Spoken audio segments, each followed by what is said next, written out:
Hello, welcome to another episode of Inside the Track, and we're here to talk yet again of things Liverpool because it is busy at Anfield this season and there's a lot going on. I'm with David. Morning, David. How are you? Yeah, good. Transfer window really heating up now and seeing some sort of crazy moves that we're not expecting, and the whole Saudi Arabia thing's thrown almost a spanner in the works. That's really exciting, and yeah, lots to talk about and lots to think about, lots for us to write about. So that's always good. Yeah, it's been a bit bonkers. We're actually recording this on Saturday morning, so if anything happens within the next 24 hours, then please don't blame us. Okay, this is we're not expecting anything major to happen, but if it does, we're 24 hours ahead here. But Liverpool have had a good couple of days, David. They've managed to secure a move that suits them for Carvalho. So why don't you talk to us about that? Yeah, so Carvalho now getting really close to sealing a season-long loan move to RB Leipzig. They'd obviously been really interested in getting a permanent move. We know that they had a bid rejected in sort of the region of it was over £10 million earlier in the window. And they were really keen to bring him in on a permanent because he hadn't played a lot of football and thought that was a real possibility to get him. Liverpool, even though he hadn't played much last season, were really determined to keep hold of him if they could and only secure that loan move. Their preference was actually probably for a Premier League loan move, and there was a lot of interest around that. But for the player, his priority once Leipzig were there was to go there and play Champions League football, play in the Bundesliga, which has been so good for young players, hasn't it, in recent years? So that was his real priority. So the big question then was, could they find any sort of compromise between those two clubs? Because Leipzig were pushing for that permanent, and in the end, they have a season-long loan move. So Carvalho gets the chance to go out there and hopefully really impress. Liverpool keep hold of him.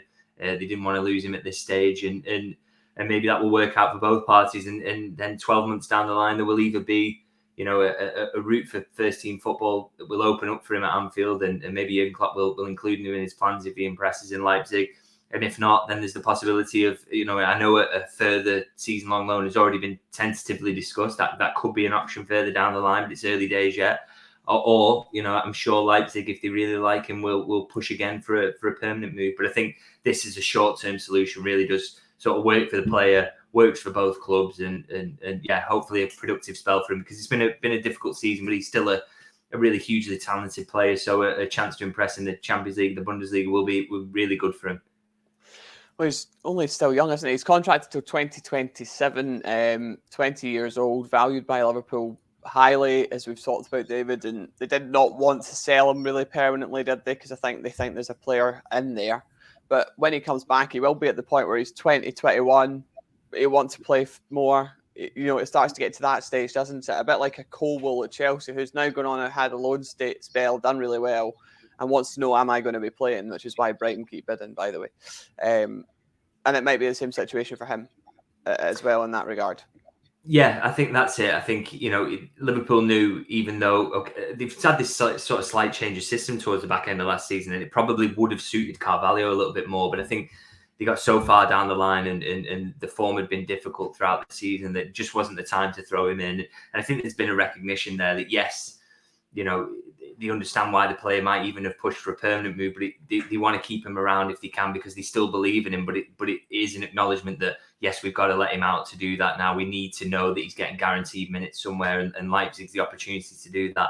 And it'll be a situation where everyone, this does kick the can down the road a little bit, but I think it's a situation where at the end of this loan spell, everyone can assess where they're up to and whether Liverpool think that, yes, he's filled out a little bit, which will be an important part of his development physically, and whether he looks like he's ready to then come back to Anfield and play a regular first team role. And then if not, all options are on the table, maybe another loan, maybe a permanent move, all those sorts of things. But I think, let's just see how he gets on in this loan spell, and Liverpool will be watching closely and hoping that he can really kick on and impress, because there's huge faith in him there. I know from around the club that he's really well liked, and Jurgen Klopp spoke really highly of his attitude in training during what's been a difficult season as well. So there's no doubts about the mentality side or anything like that, or his talent. So hopefully that can all come together for him in Leipzig.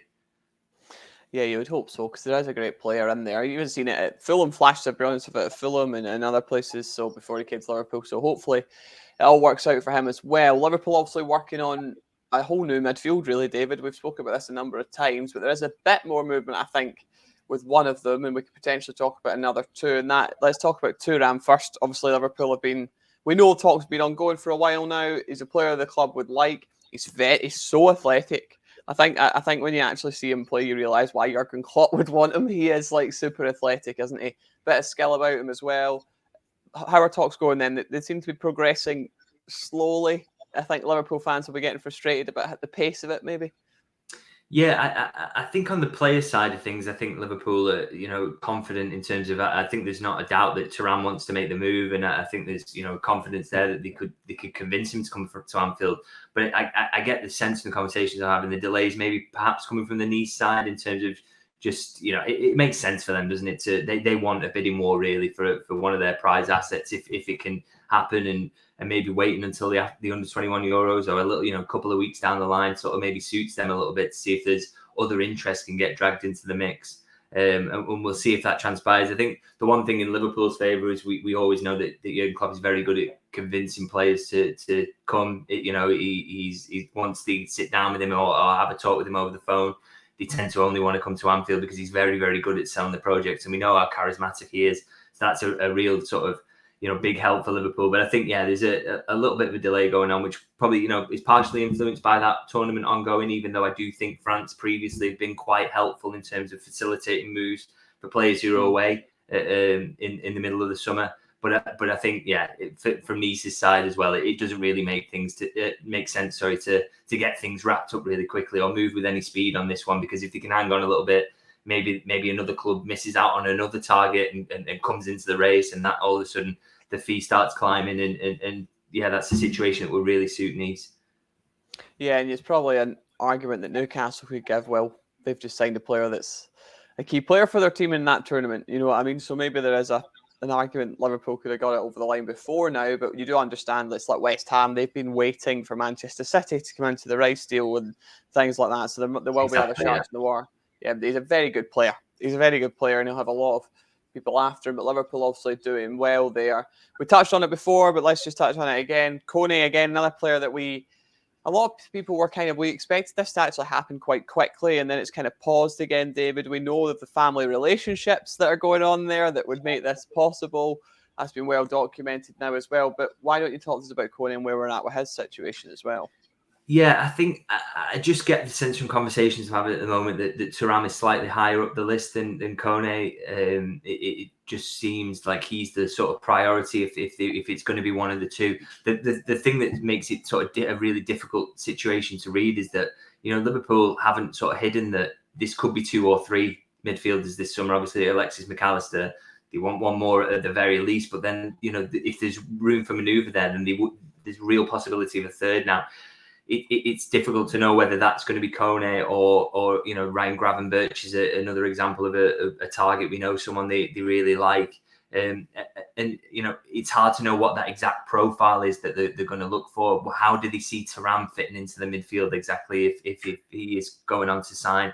And then what do they see that other midfielder alongside? I mean, I've seen talk on social media of Kone and Thuram being 2 similar profiles, but I think that's not actually the case, really. I think they're quite different players, and I think you're seeing that they're starting together for France under 21, so they clearly can dovetail and work in the same midfield. So that would be really appealing for Liverpool. But it's whether if Thuram is the next priority after Mac Allister, and that's a deal that I think Liverpool will push for. It's what comes next in terms of the profile. So, Ryan Gravenberch, sort of more of a number 8 who could complement that mix. Do they want more of a goal scorer like a Gabri Veiga at Celta Vigo? Maybe, it remains to be seen. It's very difficult to judge at the moment, but we just know that there's quite a big shortlist at the moment that Liverpool are working through. And I think Thuram, we're getting hints now that he is quite high up that, and Liverpool would like him to be the second midfield signing. But beyond that, very, very difficult to know. And I think a lot depends as well on how much they end up spending on maybe Thuram as the next midfield signing, and and the defensive signing that they obviously want to make, what's sort of left there and what they can do after that and what they want to do. So a lot of sort of spinning plates at the moment, a lot of things up in the air. But it's I think it's safe to say at the moment that Thuram looks to be the sort of next priority in midfield. How much do the likes of Kone, perhaps Veiga as well, we can touch on him as well because he's got a lot of interest in him, the young man from Celta Vigo. how much weight of this is on their future is on Gravenberch, because we've spoke about it before. If Liverpool find out and he finds out he's not getting game time, we expect him to shoot right up that list, David. So are Liverpool almost holding these guys on a maybe list in case Gravenberch isn't available, or what's happening there? Yeah, there's definitely some of that going on. I mean, this is what's quite hard to read, and as journalists, we can have our sources and we can dig into these stories, but getting the exact insight into exactly how a list looks, or who is the number one priority is not always particularly easy. We do know, Gravenberch, the things we do know are that he has been a priority for a long time in terms of they've really liked him. We know they wanted him when at Ajax. They really, they spent a lot of time scouting him, really liked him, felt like he was a good fit in terms of personality, did all those sort of background checks and really wanted to bring him to the club. But ultimately, Bayern offered the better sales pitch and said that they could offer a route to first team football, and he accepted that move. And in the end, it's not quite worked out that way for him. So Liverpool are very interested in that possibility of having a sort of second bite of the cherry and getting him in. But, and so from that sense, you would say that, okay, if they can do the deal, then like you say, you would shoot up the list. But it sort of remains to be seen if, has Kone in their eyes sort of jumped ahead of him with his performances? Does he show better statistically? Is he considered a better fit? I think all these things are in the mix at the moment, and it's quite difficult to get a read on that. Or whether, Gabri Veiga is another one who, with his goal scoring exploits this season, they've just thought, well, we can't miss out on this guy. He's got a great release clause. I do sense that Gravenberch thing, because it's been such a long-standing interest, that it is something that they would like to go for if they could. But we don't know that that's going to be possible. We don't know that Bayern, that conversation has happened yet in terms of whether Bayern say there's a route to first team football for him next season, or he's going to be a big part of Thomas Tuchel's plans. So all these things are going on, all these situations, which makes it kind of difficult to read. Like I say, I think that the only sort of guarantee, or it's not even a guarantee at the moment, or the sense you get is that Thuram is maybe next priority, and then after that, it's very, very difficult to read. And Liverpool have got that quite a long list of targets in that midfield. I think the good thing for Liverpool fans, who are watching this, is to know that this midfield is at least getting addressed. That it's been such a long-standing problem for Liverpool that they're doing everything they can to get in the right targets and the right mix for a Jurgen Klopp midfield next season, and that is hugely encouraging, because that's been a problem area for a while, and so to see that they're getting fresh blood in there and really high quality players by the looks of the list of targets that they've got. It looks like that problem is going to be fixed next season. Yeah, they are actually sorting out the problem. Liverpool fans have been crying out to be sorted for a long time, so they are moving on those. From what I'm reading, and this is just maybe a journalist reading between the lines, I really do think they're waiting on Gravenberch, and then they'll move from there. I think after Thuram, I think that's the kind of what I'm looking at. Gabri Veiga, again, you spoke about him there. Incredibly talented young man, has a lot of a lot of eyes on him for a transfer this season. Chelsea like him. We've got Newcastle United linked to him. You've got Liverpool linked to him as well. Arsenal had a little look as well. There's a number of clubs would like him, and then obviously never mind just in England, Spain, and around Europe too. Do you think Liverpool could convince him? Do you think Klopp still has that factor, even though they've not got the Champions League? Do you still think he's got that factor? I mean, Alexis Mac Allister might point to a yes there, because we know Chelsea dove in at the last moment, didn't they? But they've not got the Champions League. But if someone comes in who is in Europe, for example, in the top European competitions, like the Champions League. Yeah, I think Liverpool have shown that before when they built the sort of first great side under Jurgen Klopp, that convincing players wasn't really an issue in terms of, I remember signing Sadio Mane from Southampton when he was really liked by clubs like Manchester United, who were in the Champions League. But once he spoke to Klopp, he was really convinced that was the right move to him, to go to a Liverpool that didn't have European competition at all at the time. And obviously we know how that sort of turned out in the end. So I think Liverpool has still got a great pull, particularly Klopp. He's so huge for that. He's so good at convincing players and giving them a good idea of how they will fit in as well. And he's a manager that I think a lot of players want to play for. So I'm not sort of too concerned about that. The one with Gabri Veiga is sort of an interesting one in terms of the competition that's around him, because I think, there's clearly a lot of clubs linked, but I wonder how many clubs he is top of the list for. I don't massively get the impression that he is for a lot of those clubs who are being mentioned, who maybe not even for Liverpool, by the way. So, I think I look at, Newcastle, for example, they signed Tonali, haven't they, or very, very close to. No, that's really done. like All James done and dusted. Maddison. Yeah, they like James Maddison next. So if they got those two, you wouldn't think they would go for Veiga. Chelsea, we know they like Moises Caicedo. They're probably going to be the club who signs him, I would imagine, this summer.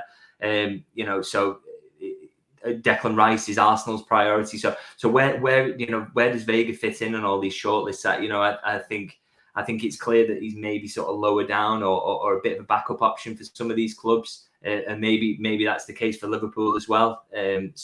Yeah, be interesting to see where he ends up, because I think he will get his move, but it'd be maybe not to a club who saw him as a priority at the start of the window. Because I think if they did as well, the fact he's got that release clause present in his contract, it would be so easy to do that deal straight away, wouldn't it?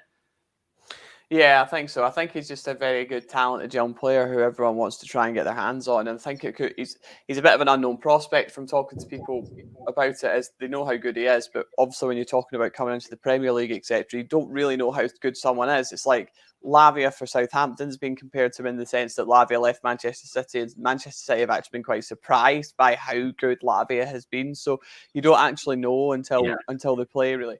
So yeah, I would agree with you on that. Talk to me about the defence, David, because we do know Liverpool are going to bring a centre-back in. It's another key area for the club. There's been a million names attached. So where are we at with that, Liverpool? Obviously, because I know they're focusing on their midfield, but who are we looking at as the main man here?